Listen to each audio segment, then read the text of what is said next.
Have you heard the haunting story of Maria, the woman who screams by the river? Mis hijos, ¿dónde están mis hijos? Before she was a wail in the night, before mothers pulled their children closer at dusk, before the river learned her sorrow, she was Maria. Maria lived at the edge of the town, where dust met green and the river curved like a promise. She was known for her beauty, though she never spoke of it herself. Men watched her when she passed, women whispered her name, and children followed her laughter like birds. She married a man who rode horses too fine for the road he traveled. His clothes were clean, his hands soft, his future already written in gold.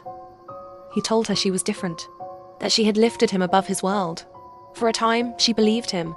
They had 2 kids, a boy and a girl with his dark eyes and her smile. Maria loved them fiercely, too fiercely, some said.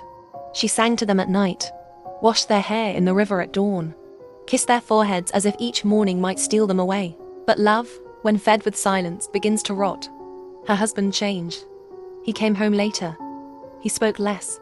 His eyes slid past her, as if she were furniture left behind. One evening, he arrived with news delivered coldly, like a sentence already decided. He was leaving. There was another woman, a richer woman, a woman whose name opened doors Maria would never be allowed to touch. You and the children will be provided for, he said, already turning away. That night, Maria did not cry. She sat by the river, listening to the water slide endlessly forward, never looking back, never caring what it left behind. Days passed, then weeks. The town's whispers sharpened. Pity turned sour. Maria felt it everywhere, in the market, at church, even in the way strangers avoided her gaze. She had been chosen once. Now she was forgotten. Her kids felt it too. They asked where their father had gone. Maria had no answer that did not burn her tongue. One evening, as the sun bled into the water, she took the kids by the hand and walked toward the river. Not with anger, yet only with a heart stretched too thin, trembling under the weight of betrayal and love twisted into something unrecognizable. The river welcomed them, cool and quiet. Maria stepped closer to the water, and for the first time, the river listened. Maria would do the unthinkable, an act that still haunts people to this day.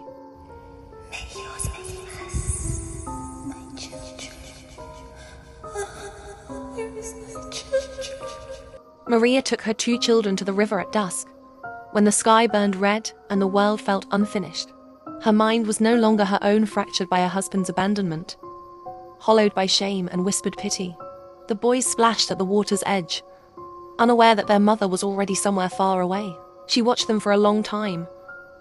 The river moved calmly, patiently, as if it had been waiting. Something inside Maria cracked. She pulled them close, too close, pressing their small bodies against her chest. Her arms trembled as the water roused around them, cold and relentless. The boys struggled, confused, their hands grasping for breath, for mercy. Tears streamed down Maria's face as she held them there. The river swallowed their cries.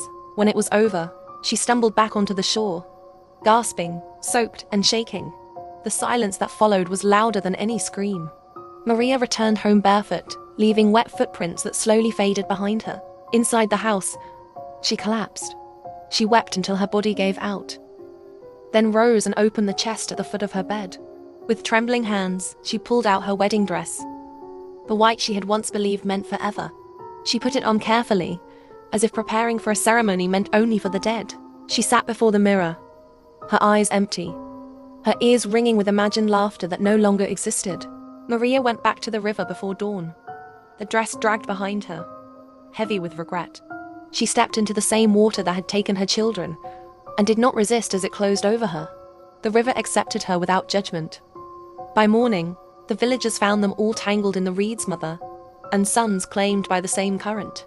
In Maria's home, a note was left behind, written in shaking ink, confessing the unthinkable crime born of grief and madness. The house that once echoed with laughter was abandoned. A month later, the crying began. At night, near the river, villagers heard a woman's wail roar, endless, filled with unbearable sorrow. "Miss Hijos, donde están mis hijos? Where are my children?" she cried, weeping. And from that night on, no child was ever allowed near the water after dark. She was called La Llorona, the weeping woman. They say she still wanders the riverbanks in her wedding dress, crying out for the children she drowned in a moment of lost love and unbearable regret.